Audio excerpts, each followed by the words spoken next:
Côte d'Ivoire, fiers artisans de ta grandeur, tous rassemblés pour ta gloire, te bâtirons dans le bonheur.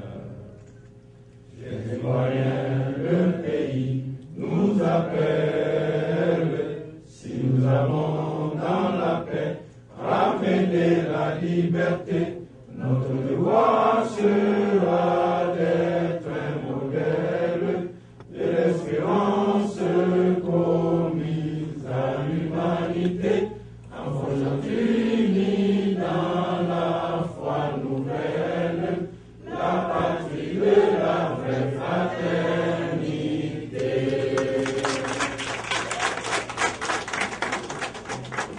Les associations d'ivoiriens, mesdames et messieurs les responsables politiques, mesdames et messieurs les responsables des ONG et autres associations, mesdames et messieurs les chefs religieux, puisque ici il y a des femmes pasteurs, chers compatriotes, chers amis de la Côte d'Ivoire, je voudrais vous remercier de votre présence si nombreuse pour venir saluer Monsieur le Premier ministre de la République de Côte d'Ivoire qui, comme vous le savez, est en mission auprès de la Banque mondiale et du FMI dans le cadre des réunions de printemps de ces deux institutions. L'occasion ce soir est belle puisqu'elle nous permet de nous retrouver. Elle est belle parce que la Côte d'Ivoire du président de la République, son Excellence M. Alassane Ouattara, après cette longue période de crise, est en train de retrouver le chemin de la paix, de la stabilité, de la croissance et du développement. Et l'un des principaux artisans de cette réussite économique, aux côtés de Monsieur le Président de la République, c'est son Excellence, Monsieur Daniel Kablan-Duncan, Premier ministre de la République de Côte d'Ivoire, dont les mérites ne se comptent plus. Mais comme aujourd'hui, nous avons des contraintes de temps,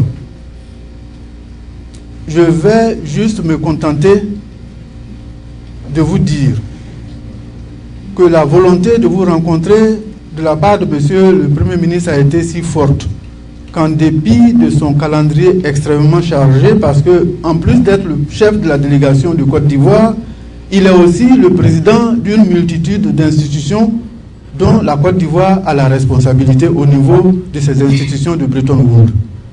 C'est pour cette raison qu'il n'a pas pu se dégager pour être avec vous plus tôt. Je voudrais donc, au nom de Monsieur le Premier ministre et au nom de l'ambassade, vous prier de bien vouloir accepter nos excuses pour ce retard qui, pour ceux qui connaissent le Premier ministre Duncan, n'est pas dans ses habitudes. Il est ponctuel, à l'instar de notre patron à tous, le président Alassane Ouattara. Je voudrais donc vous demander de faire une standing ovation à Monsieur le Premier ministre au moment où il va prendre la parole pour vous délivrer le message. Au nom du président de la République, son Excellence Monsieur Alassane Ouattara, je vous remercie.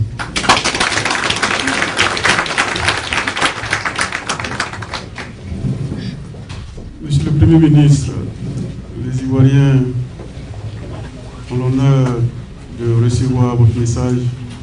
Avec votre permission, je vous donne le micro. Merci.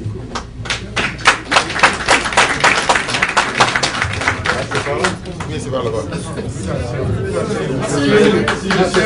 Et ceux qui sont forts là, comment ils vont me voir?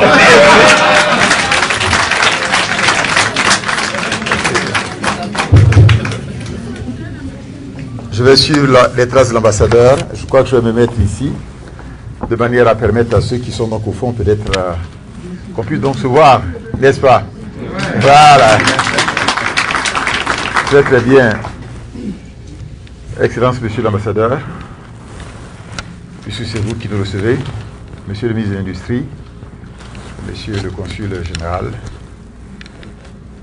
madame l'épouse de l'ambassadeur, chers amis ivoiriens, je voudrais d'abord vous remercier d'être venus si nombreux à cette rencontre d'aujourd'hui.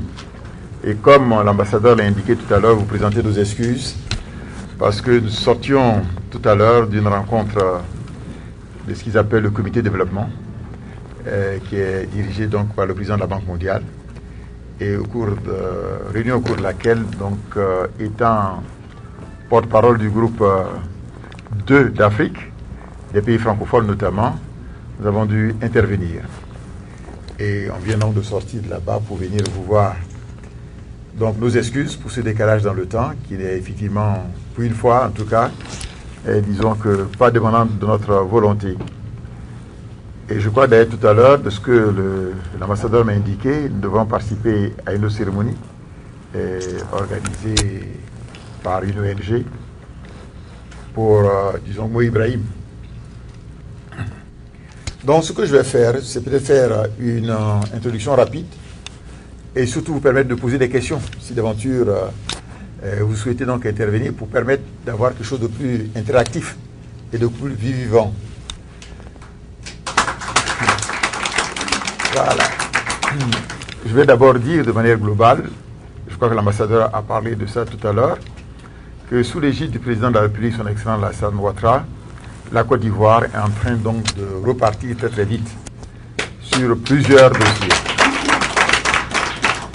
Vous savez qu'il est devenu un ambassadeur de ce pays sur tous les horizons pour présenter le pays et indiquer donc les avancées importantes faites par le pays et vendre la Côte d'Ivoire. Vous savez, les Ivoiriens ne manquent pas d'humour, ils l'ont surnommé Magellan. Oui, Magellan, mais ce que nous disions quand nous étions déjà aux affaires étrangères, c'est Magellan a fait des découvertes, vous savez, et a conquis des terres. Vous savez, en ce qui concerne le président de la République, il voyage effectivement beaucoup, mais c'est pour faire en sorte que la Côte d'Ivoire, disons que, ait des amis, et beaucoup d'amis. D'abord, au niveau donc de la sous-région, vous savez qu'il a été élu depuis le 17 février 2012 comme président de la CEDEAO. Il a été reconduit par ses pairs pour le travail immense et important qu'il a effectué. On en parlera tout à l'heure sur le sauté, notamment sur le dossier donc du Mali. Il a fait revivre la CEDEAO de manière particulière. Alors, je vais vous entretenir rapidement sur 3 points. Le premier point, ça concerne la paix et la sécurité en Côte d'Ivoire. Le deuxième point concerne la réconciliation nationale. Et le troisième point concerne donc la reconstruction et la relance économique donc, du pays. Sur la paix et la sécurité, vous savez, il y a eu un gros travail qui a été fait au lendemain donc d'avril 2011, où le pays se trouvait dans une situation vraiment difficile, comme chacun sait. Et disons que ceux qui n'ont pas eu l'occasion d'aller en Côte d'Ivoire, depuis donc 2 ans, le pays a changé totalement. Je sais que des questions pourront donc être posées tout à l'heure, qu'il y a de temps en temps des actions qui sont faites pour essayer de déstabiliser, disent-ils, donc le pays par des attaques qui viennent notamment donc du pays voisin de Libéria ou éventuellement donc du Ghana. Étant entendu que là, il ne s'agit pas des gouvernements, pas du tout, mais disons que certains ex-combattants qui ont trouvé refuge dans ces pays avec ces miliciens et qui viennent de temps en temps donc attaquer donc le pays. Mais c'est totalement maîtrisé, je peux vous le dire à ce niveau. Totalement maîtrisé. Je voulais d'abord dire que sur ces dossiers, vous savez, quand il y a eu la crise, il y a eu 1 million d'Ivoiriens déplacés, autour de 700 000, et réfugiés dans les pays voisins, à peu près 300 000. Au niveau des 700 000 déplacés donc internes, ils sont tous rentrés chez eux. En ce qui concerne les réfugiés, il y avait à peu près 300 000. L'essentiel était donc au niveau donc du Libéria. Les autres étaient donc au Ghana, au Togo et au Bénin, en Guinée et dans certains pays donc au nord donc de la Côte d'Ivoire. la mission du président de la République, conforme aux instructions qu'il a données au gouvernement, c'est de faire en sorte que les Ivoiriens rentrent chez eux. Donc les déplacés, comme je vous l'ai dit, ils sont tous rentrés. Et maintenant, pour les réfugiés, il y a eu des accords qui ont été signés entre la Côte d'Ivoire, chacun de ces pays, et donc le HCR, de manière à ce qu'il y ait un retour volontaire des réfugiés donc, ivoiriens. Au moment où je vous parle actuellement, sur les 300 000, il reste au maximum 70 000. Vous voyez, donc il y a 230 000 qui sont rentrés déjà au pays. Et les instructions du président de la République, c'est de faire en sorte que tout le monde soit rentré avant la fin de cette année. Et que le problème des réfugiés devienne donc un problème. Sauf ceux, bien sûr, qui ne veulent pas donc rentrer, puisque ce n'est pas une obligation. Mais tous ceux qui veulent rentrer, il y a donc la facilitation qui est apportée pour leur permettre donc de rentrer. Alors, il y a eu la mise en place de ce qu'on appelle un Conseil national de sécurité, le CNS, présidé par le président lui-même, qui tient une réunion tous les jeudis pour faire face à tous les problèmes sécuritaires donc, du pays. Et c'était mis en place donc, en août 2012. Et depuis lors, donc, il y a donc une avancée particulière à ce niveau. Récemment, on a mis en place ce qu'on appelle le CCDO, donc un centre donc, des opérations, pour permettre, disons, d'intervenir rapidement lorsqu'il y a un problème dans un des points du territoire donc, national, et singulièrement donc, à Abidjan, et disons, assurer la quiétude donc, des Ivoiriens. Une série de caméras ont été mises donc, dans la ville.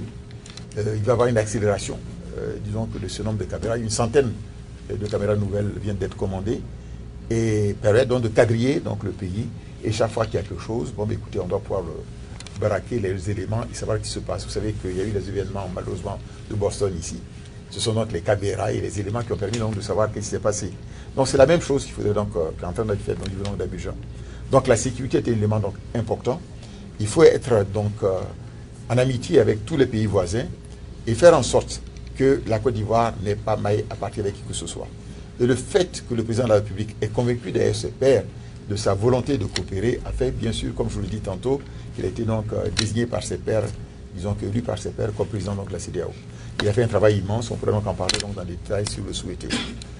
Donc, sur le plan donc, sécuritaire, c'est ce que je voulais indiquer. Sur la réconciliation nationale, de manière rapide, vous savez qu'il a été mise en place la CDVR, la Commission Vérité et Réconciliation, de manière à pouvoir faire en sorte que les Ivoiriens, qui ont été quand même un peu déchirés par la situation de crise, puissent se retrouver et essayer donc d'avancer.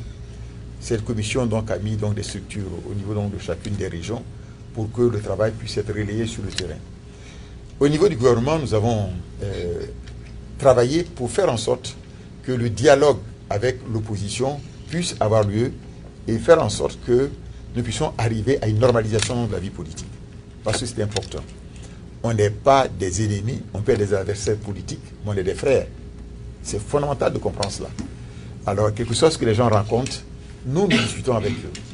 Il y a eu plusieurs rencontres au niveau du président de la République lui-même, ensuite avec les premiers ministres qui sont succédés, que ce soit le premier ministre Soro et ensuite le premier ministre Aoussou Jano.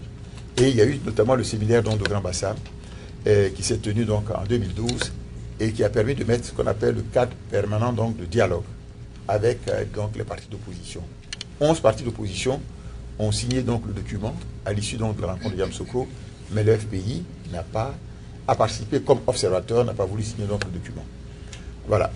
Alors, quand je suis devenu Premier ministre, suite à la décision du président de la République de me donner dans ce poste, puisque vous savez, j'étais aux affaires étrangères, calmement assis là-bas, lorsqu'il a bien voulu me donner dans cette tâche, j'ai vu avec lui pour essayer de changer et voir, bon, mais écoutez, pourquoi ne pas rencontrer donc le FPI, puisque eux, ils voulaient le dialogue direct. Je dis, mais ça n'empêche pas qu'on puisse les voir.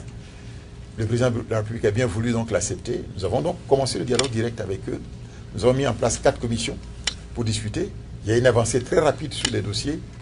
Lorsqu'à un moment donné, nos frères nous ont indiqué, mais écoutez, nous souhaitons qu'on puisse régler 2 problèmes importants avant qu'on ne finalise nos dossiers.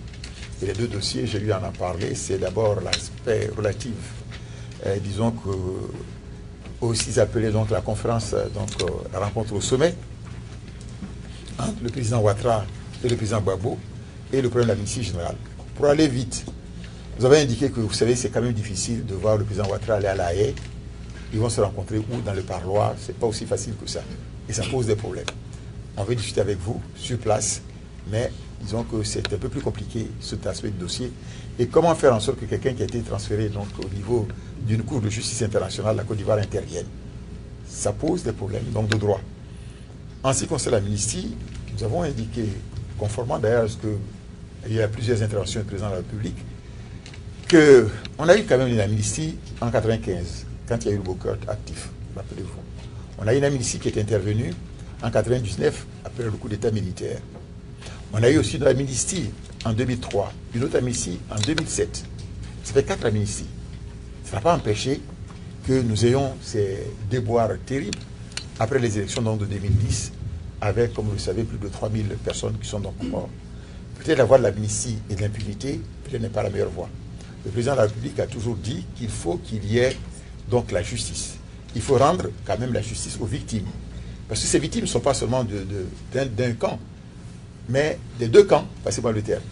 Donc il faut quand même qu'il y ait la justice qui soit donc rendue. L'impunité peut poser problème. Voilà.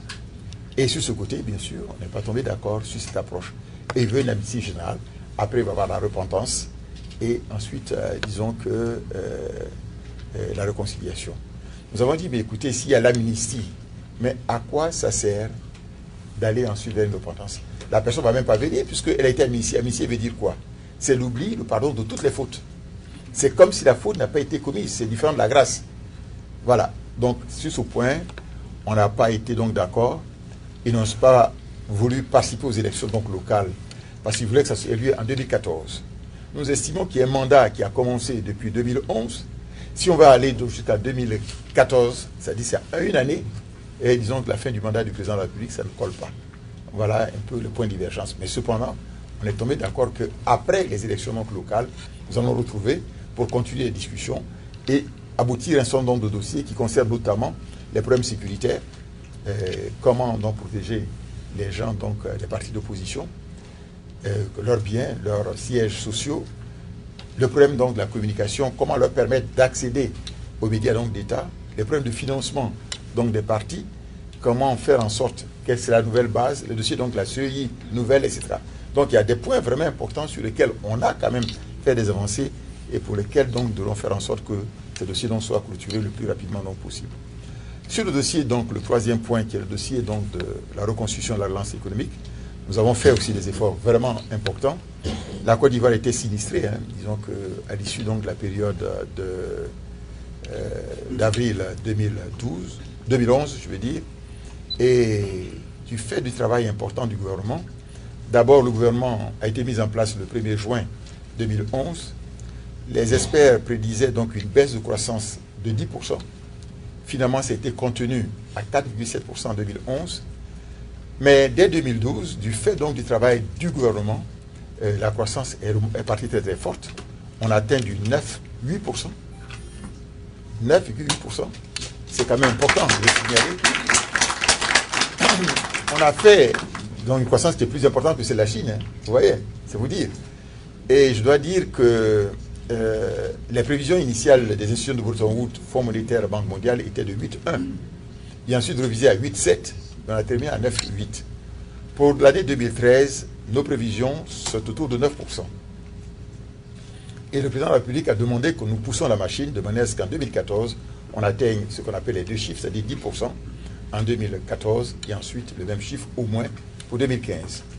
Et vous savez, la grande ambition, c'est de faire donc de ce pays un pays émergent en 2020, c'est-à-dire dans 7 ans. D'où la pression sur les gouvernements. Disons que je dis ça pour les ministres en disant, mais écoutez, il faut qu'on aille à marche forcée pour réaliser ça parce qu'ils souhaitent que le taux de pauvreté qui avait atteint 50% de la population ivoirienne, disons que dans la période de crise, puisse être baissé de moitié, c'est-à-dire être baissé à 25% au plus en 2015. Au lieu d'avoir un Ivoirien sur 2 qui soit pauvre, qu'on ait 1 sur 4 dès 2015. Et ensuite, bien sûr, qu'on retourne vers... voilà. Alors, dans ce domaine-là, il y a beaucoup d'investissements qui se font au niveau de la Côte d'Ivoire, et dans tous les domaines, que ce soit donc au niveau de l'eau, de l'électricité. Je peux vous aligner donc les projets. Si vous avez aimé les chiffres, je peux vous les donner tout à l'heure. Au niveau donc de la rénovation donc, des routes, au niveau de l'approvisionnement en eau d'Abidjan, au niveau de l'électricité, que ce soit donc, disons que les projets intercommunautaires comme la route qui va partir d'Abidjan à Lagos, sur lesquels on travaille, Et la route qui va partir donc d'Abidjan donc à Niamey en passant par Ouaga, l'autoroute, je veux dire, et les chemins de fer, etc. Le pays est vraiment en chantier. Donc, je voulais dire que ceux qui souhaitent donc aller au niveau du pays, ils sont donc les bienvenus.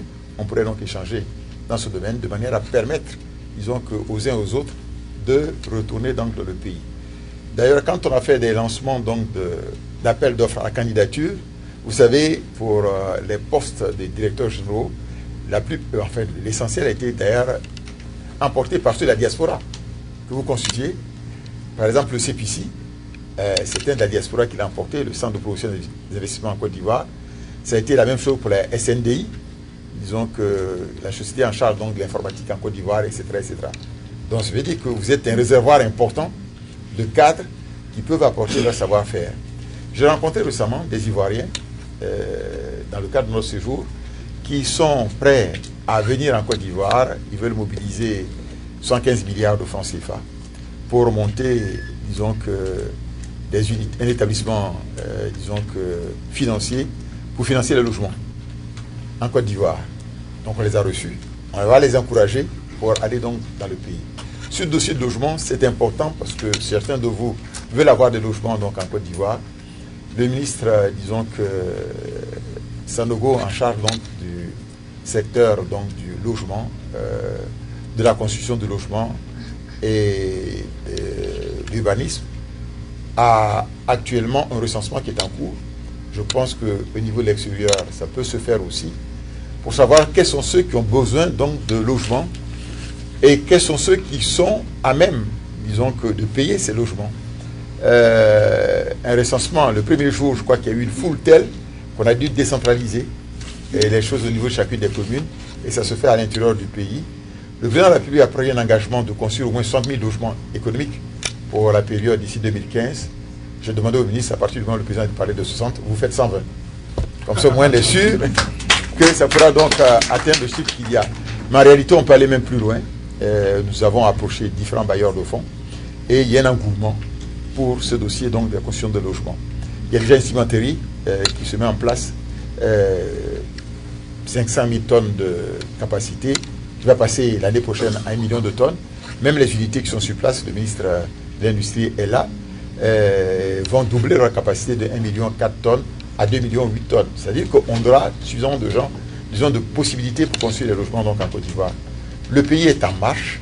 Le pays donc reprend sa position donc, de vitrine à la fois politique, économique, sociale et culturelle donc, au niveau de l'Afrique de l'Ouest. Voilà ce que je vais vous dire en introduction, étant donné que je pense que c'est mieux de poser des questions précises. Et en fonction de ce que vous aurez dit, nous allons donc répondre avec le ministre sur ses préoccupations qui sont donc, disons que, importantes pour nous, pour comprendre dans quelle mesure on peut être utile donc, à la communauté donc, des Ivoiriens donc, de l'étranger. Je voudrais vraiment vous dire à quel point nous sommes heureux de cette rencontre avec nos frères donc, de la diaspora, des Ivoiriens de l'étranger, qui avaient été mis en place au niveau du ministère des Affaires étrangères. Disons, dans le cadre du remaniement qui a eu lieu, disons qu'en novembre 2012, la direction générale des Ivoiriens de l'étranger a été rattachée au ministère de l'intégration africaine. Donc il y a bien une direction des Ivoiriens de l'étranger qui existe. Et je dois dire que quand j'étais aux affaires étrangères, on a prévu d'ailleurs, et ça va avoir certainement lieu, qu'il va y avoir une rencontre. D'abord le recensement de tous les membres de la diaspora dans tous les pays.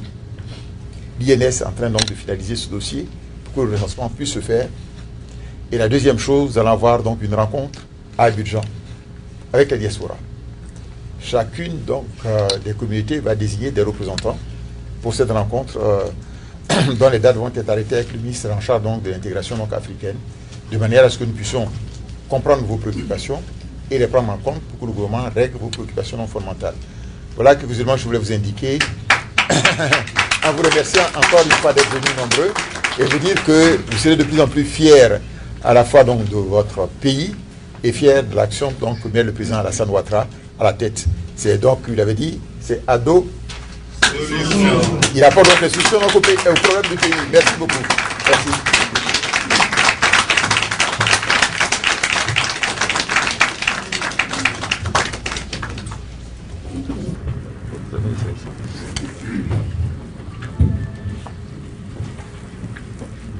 Bonsoir, Excellence. Bonsoir, oui. Vous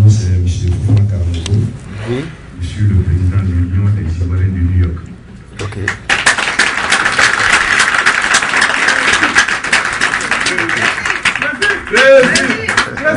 D'abord, je voudrais vous remercier pour la création d'un ministère de la diaspora. Et nous pensons bien que ce ministère sera en étroite collaboration avec les différentes ambassades pour que le quotidien des Ivoiriens de l'étranger soit amélioré. Je voudrais venir avec vous pour les propositions que nous avions, disons les doléances que nous avions présentées à votre Excellence lorsque vous étiez ministre des Affaires étrangères. Et comme je l'avais dit, le président de la République, lors de son passage à New York en 2011, avait promis la création d'un consulat général à New York. En plus, nous avions parlé aussi de la diminution du coût du visa, qui est très excessif. Et ensuite,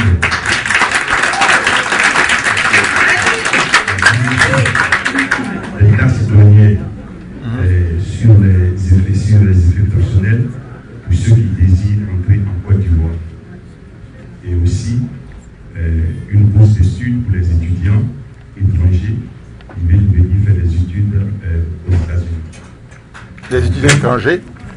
Les bourses étrangères. Ah bon, les bourses étrangères, d'accord, ok, d'accord. Et enfin, lui, par ma voix, voulait vous remettre une carte d'honneur pour le bon travail que vous faites pour toute la Côte d'Ivoire.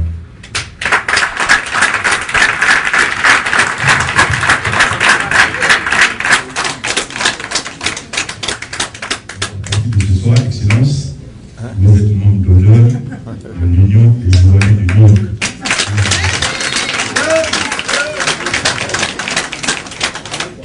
Merci, Monsieur le Président. Well, I have been told that there is no free lunch. Well, thank you for that. Merci beaucoup. On va garder cela. Non, mais effectivement, vous avez raison qu'un certain nombre de questions avaient été posées, disons qu'au niveau du président de la République, lorsque nous sommes passés donc à New York. Bon. La première chose, comme je vous disais, il y a une direction générale des Ivoiriens d'étrangers, dans le cadre des ministères donc, qui a été créé.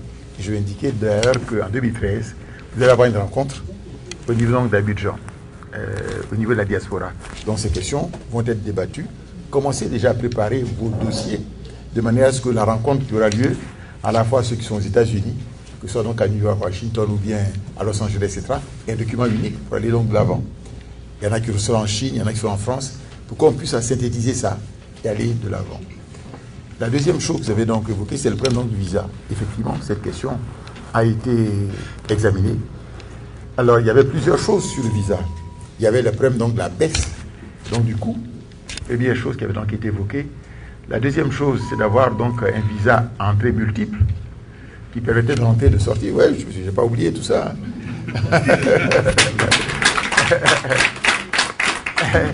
Donc, ce dossier de visa va être réglé, puisque le ministre avec qui j'ai eu faire la passation, le ministre Charles Dibi, je pense va bientôt présenter, avant donc juin, ce dossier, qui avait été donc préparé en son temps.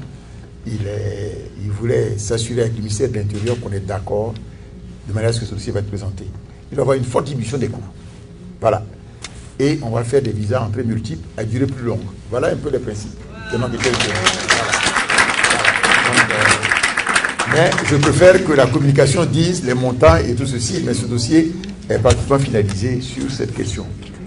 Maintenant, le problème donc des taxes, parce que vous évoquez donc le problème donc des taxes douanières. Bon, Madame le ministre de l'économie et des finances n'est pas là. Elle est donc à d'autres réunions. Vous voyez à quel point on travaille tous. On se partage les tâches parce qu'il y a plusieurs réunions qui se tiennent. Cette question n'est pas encore réglée. Parce qu'il faut, en principe, les nationaux n'ont pas les mêmes droits que les étrangers. Et les gens du corps diplomatique, puisque dans chaque pays, il y a des règles qui sont donc prévues dans ce domaine. Néanmoins, on a essayé de voir un peu certains cas spécifiques. On nous a posé le cas des Ivoiriens qui sont là-bas, qui vont donc rentrer. Parce que vous savez que la Banque africaine de développement va retourner à Abidjan. Les premiers vont venir dès la fin donc, de l'année 2013. On est en train de... Ah oui, vous savez, on travaille, hein. On travaille fort. Et disons qu'on est en train de voir un peu la construction de 1500 logements dans un premier temps pour eux. Et les derniers vont venir en 2014. Donc, fin 2014, ils sont donc venus en train, ceux qui connaissent le CCIA, le bâtiment est en train d'être rénové pour que ce bâtiment leur soit donné en attendant que leur siège, qui avait de l'amiante, soit retapé et remis donc en fonction. Voilà un peu ce qu'on est en train de faire. Et nous sommes en train de les aider pour avoir donc les logements qu'il faut pour les cadres. Je vous dis, c'est 1500 logements qui ont été ciblés avec la CNPS, avec la SOTRA, de manière à leur permettre donc d'avoir donc les logements donc décents dans les quartiers donc d'Abidjan. Donc c'est un dossier qui est important. Donc ce dossier donc au niveau des taxes doit être examiné de manière à voir un peu les solutions pratiques qui peuvent être trouvées dans ce domaine. Bon, je sais que le président de la République avait fait un geste pour la communauté quand il était donc à New York. J'espère que ces fonds sont bien gérés.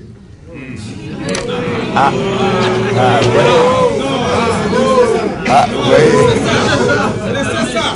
Bon, on va laisser ça. Comme vous dites, on laisse ça. Bon, on laisse ça. On laisse ça. Donc, je pense, et ce qui est important, c'est que nous souhaitons, il avait indiqué qu'il y ait une association unique des Ivoiriens dans chacun des pays. C'est bien de dire qu'on a une association de New York.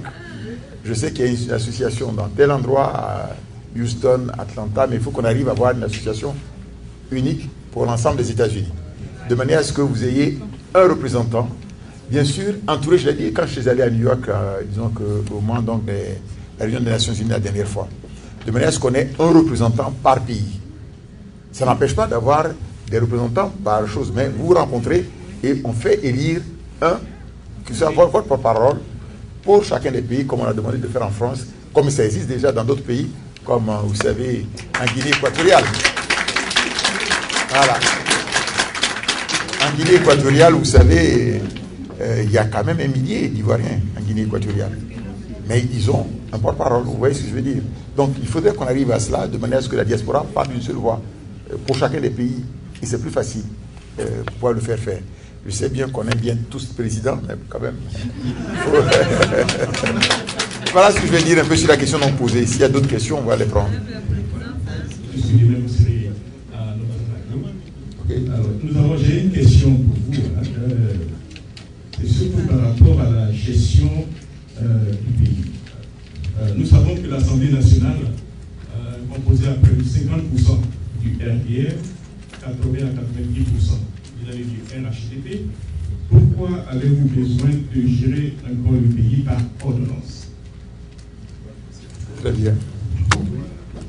D'abord parce que c'est par ordonnance. Pourquoi?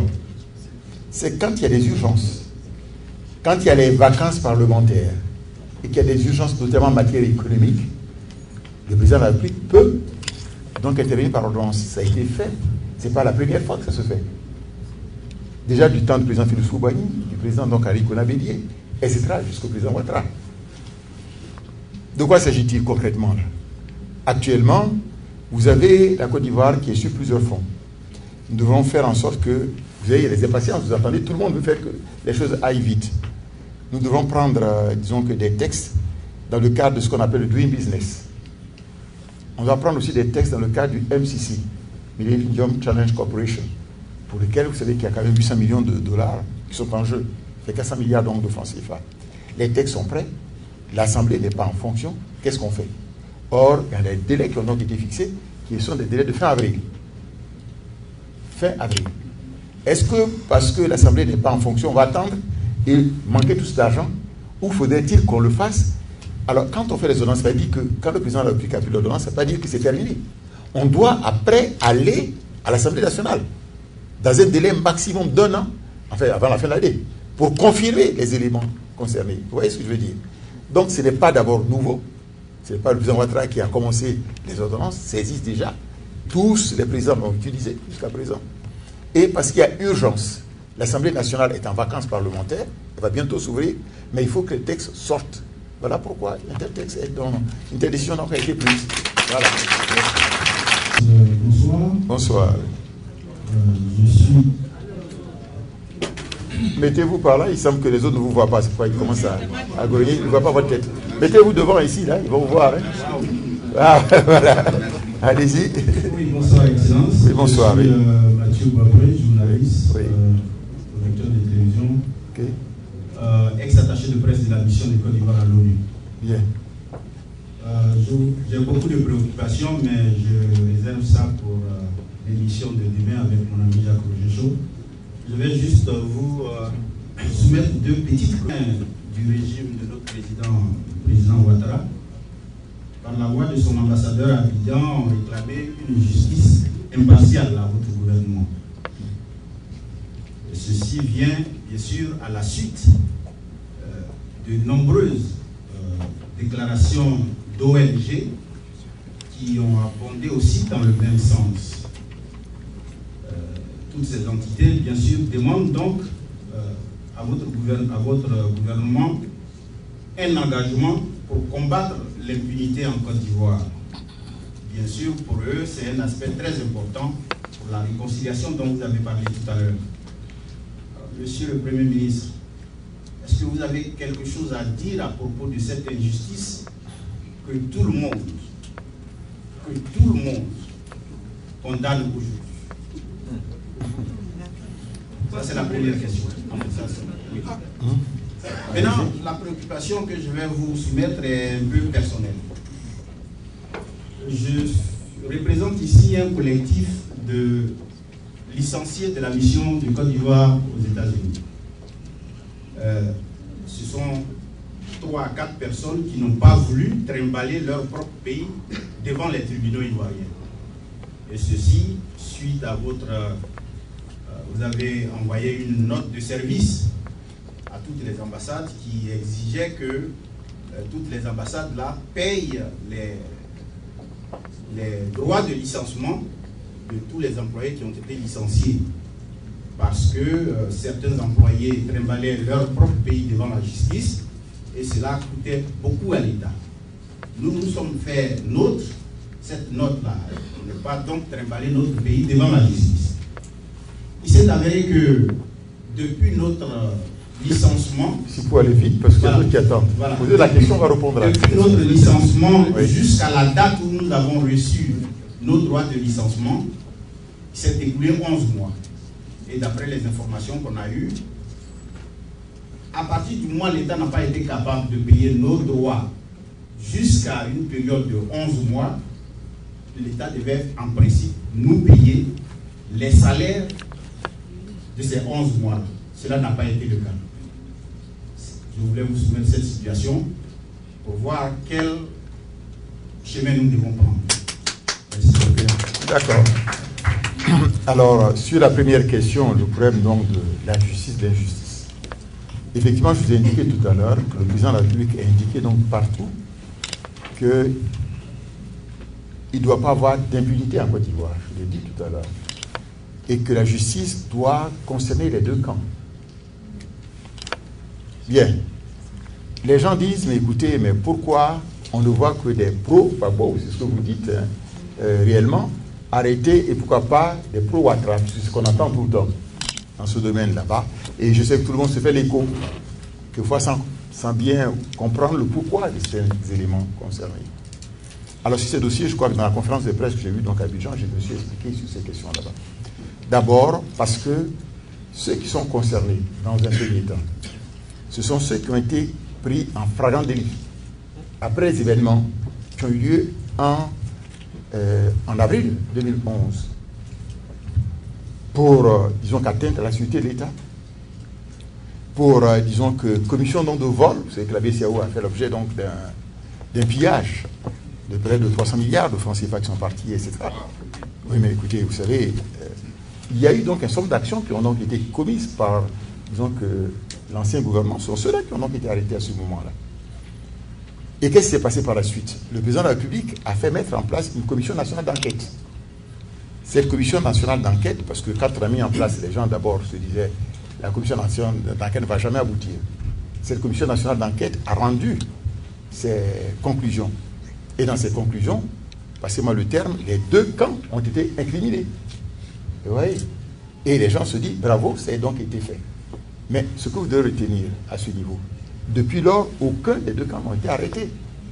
Voilà la réalité donc des choses. Mais pourquoi? Parce que quand le rapport a été fait, ça a été transmis à la justice. Puisqu'un rapport administratif ne peut pas juger les gens. La justice doit faire son travail, qui est quoi? Apporter donc les preuves de ce qui apparaît dans le rapport. On a dit que des gens ont été tués. Qu'est-ce qu'ils font actuellement? Vous savez très bien qu'on est en train de déterrer les gens dans les fosses communes. C'est ça. Ils peuvent être, comment les gens ont été tués? Quelles sont les autopsies? Qu'est-ce que ça va dire? Mais c'est le travail que fait la justice actuellement. Mais tout le monde, enfin pas tout le monde, certains commencent à crier, oh il faut faire ceci, il faut faire cela. Mais dites-vous bien dans les pays où vous êtes là, quand il y a des cas qu'on juge, ça met combien de temps avant qu'un dossier à la justice ici ou en France sorte? Quel est le délai? Qu'est-ce qui s'est passé en Côte d'Ivoire quand il y a eu des problèmes? Il faut que vous compreniez ça pour expliquer aux uns aux autres. En avril 2011, c'est là que les éléments sont donc arrêtés. Vous savez, chacun cherchait par-ci, le terme qu'on vous dit, sa tête. La plupart des Ivoiriens, je vous ai dit, il y avait 300 000 qui sont réfugiés à l'extérieur. Mais parmi les 300 000 en question, il y avait bien beaucoup de juges qui ont quitté le pays pour protéger leur vie, qui se soit au Ghana, soit donc au Libéria ou dans les autres pays. Il a fallu d'abord les faire revenir en Côte d'Ivoire. Première chose, je voulais vous indiquer. La deuxième chose qui était importante sur ce dossier là-bas, une fois qu'ils sont revenus, il y a beaucoup de tribunaux qui ont été cassés. Vous oubliez ça? Il faut les reconstruire pour que les juges puissent travailler.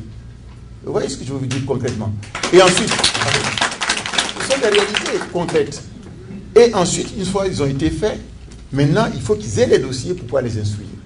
La commission d'enquête a été terminée quand? En mi-2012. Et nous sommes à quelle période? Il n'y a même pas un an. Ils sont en train de travailler sur ces dossiers pour pouvoir étoffer, parce que si demain, ils se précipitaient pour donner des conclusions, vous avez dit que non, on a bâclé donc le dossier. Il ne faut pas qu'il y ait une justice bâclée. Il faut que la justice, on laisse le temps, l'indépendance de la justice, première chose, et qu'on ait le temps à la justice de faire son travail normal. Le temps du politique n'est pas le temps de la justice. Le temps de la justice n'est pas le temps de la politique. Et laissez donc la justice faire son travail. Et le mois venu, vous verrez si d'aventure il n'y a qu'un seul camp qui est concerné. Voilà ce que je peux vous dire sur ce dossier particulier. En ce qui concerne le problème donc de vos droits, bon, écoutez, pourquoi donc on a compressé les effectifs? Vous savez que les ambassades étaient pleines de gens qui n'avaient rien à voir dans les ambassades. On les payait à ne rien faire. Voilà. C'est un dossier sur lequel nous avons donc fait. Il y a en principe un cadre des effectifs de l'ambassade. On est allé au-delà des épures. Actuellement, vous savez qu'à Paris, nous avons un gros dossier sur Paris, où il y a plein de gens, il y en a même qu'on ne connaît même pas, ils ne sont même pas pointés aux ambassades, mais qui sont payés chaque mois. Pour prendre l'argent, ils sont là. Mais vous travaillez, on ne les voit pas?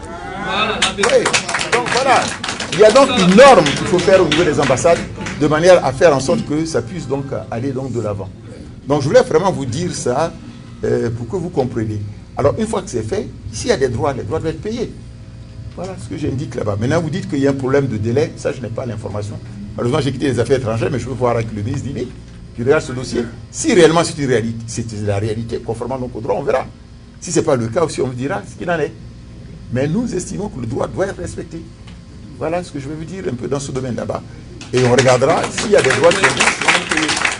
Alors tout à l'heure, les gens avaient parlé du problème donc, du consulat général. Donc, je peux vous dire que le dossier a avancé, puisque le consul général a été donc nommé. Vous verrez bientôt son nom.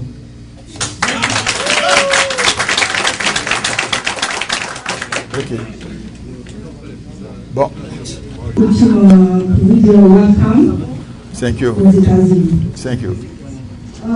Je suis Joey Awakeli, d'une petite structure de la sagesse féminine dans la réconciliation que vous voyez là. Okay. Et nous sommes demandés, et parce que nous avons vu effectivement comment est le pays et comment apporter notre contribution à notre pays. Okay. Avant de vous poser ma question. Posez la question.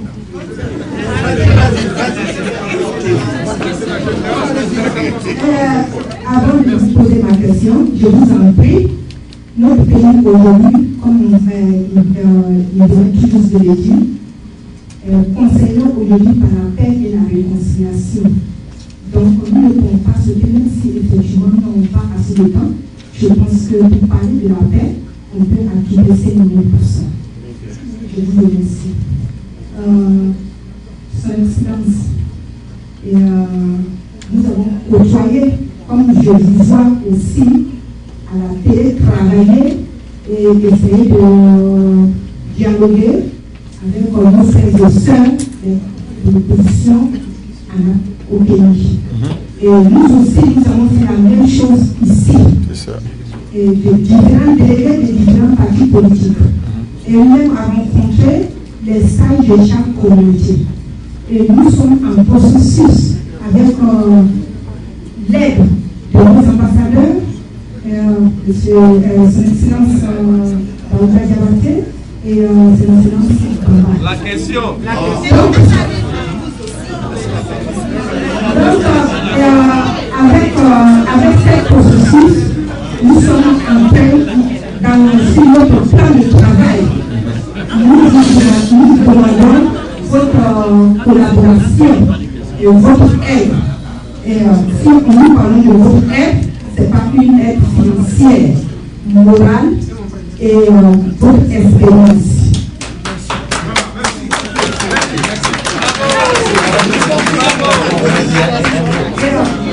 Pour cela, nous avons une conférence en jeu et fait rassembler les différents partis politiques et la communauté ici. Donc, le message et le petit cadeau que je peux vous donner pour aller sur Abidjan, c'est que nous sommes en train de travailler sur la réconciliation aux États-Unis, surtout à New York. D'accord.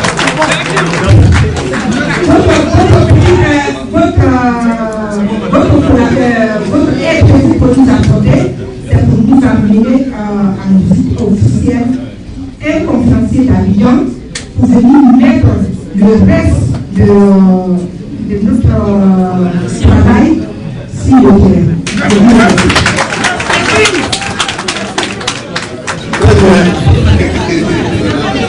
En fait, quand on est passé à New York, vous savez que j'avais rencontré la communauté ivoirienne à New York, en septembre dernier. Et j'avais donc souhaité que la communauté ivoirienne à New York, disons que se rassemble et puisse effectivement avancer sur le dossier de la réconciliation. Puisque j'ai reçu à l'hôtel où on était les porte-parole de votre communauté qui nous ont parlé du travail qu'ils faisaient sur la réconciliation. Donc sur le principe lui-même, nous sommes favorables à cela. On a déjà dit, en septembre dernier, quand j'ai rencontré les Ivoiriens, et nous pouvons que vous supportez à ce niveau pour que ce travail puisse être fait, je disais tantôt, dans tous les pays où il y a une communauté ivoirienne, il faut aller vers la réconciliation. Parce qu'on ne peut pas se regarder en chaîne de faïence. Il faut faire en sorte que la base qui existait pour la concorde puisse être rétablie dans tous les domaines. Bon, c'est ça qui est important. Tout à l'heure en venant, j'ai vu 4 personnes qui étaient là. Non mais écoutez, c'est leur droit, ce que je disais tantôt, puisqu'on me signalait ça, je dis mais écoutez, on est en démocratie, même en Côte d'Ivoire, ils ont le droit de manifester, à plus forte raison, à l'extérieur, ils ont le droit de manifester, de dire qu'ils ne sont pas contents. Mais j'aurais été heureux de les voir ici et qu'ils posent le problème. Ça aurait été beaucoup mieux. Vous voyez, j'ai fait une conférence de presse à Sciences Po avant de venir ici. Et il y a une qui est rentrée là-bas, qui était intervenue, mais en criant, je dis, mais écoutez, si vous avez un problème, posez votre problème de manière claire, on va vous répondre. Voilà comment ça se fait. Ce dialogue-là est essentiel pour aller donc de l'avant. Voilà ce que je vais vous dire en vous encourageant dans ce domaine, ce qu'on peut faire pour vous aider. Comme écoutez, on verra ça, pour pouvoir vous aider. Mais c'est important qu'on aille vers la réconciliation. Et le plus rapidement, et le plus tôt est le mieux. Voilà. Je ne sais pas ce qui est prévu, parce que si on nous signale que c'est la dernière question, il doit être prise en compte parce qu'on doit aller, je crois... Il y a une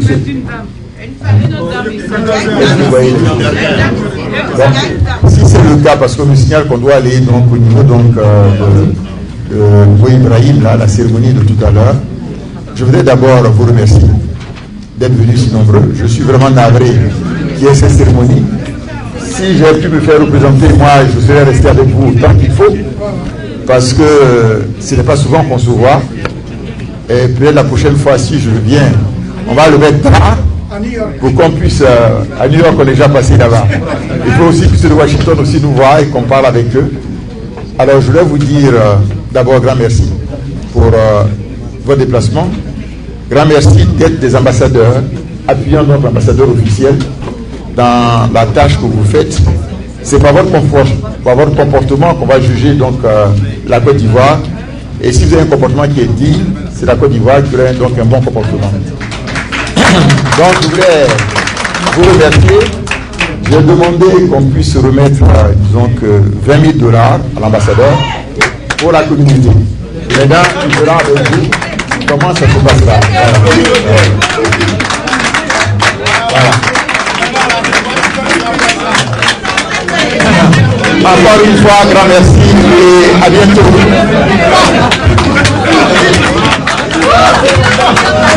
Vous l'avez découvert ici. Encore un hit que vous avez découvert. Ivoire TV. Ivoire TV.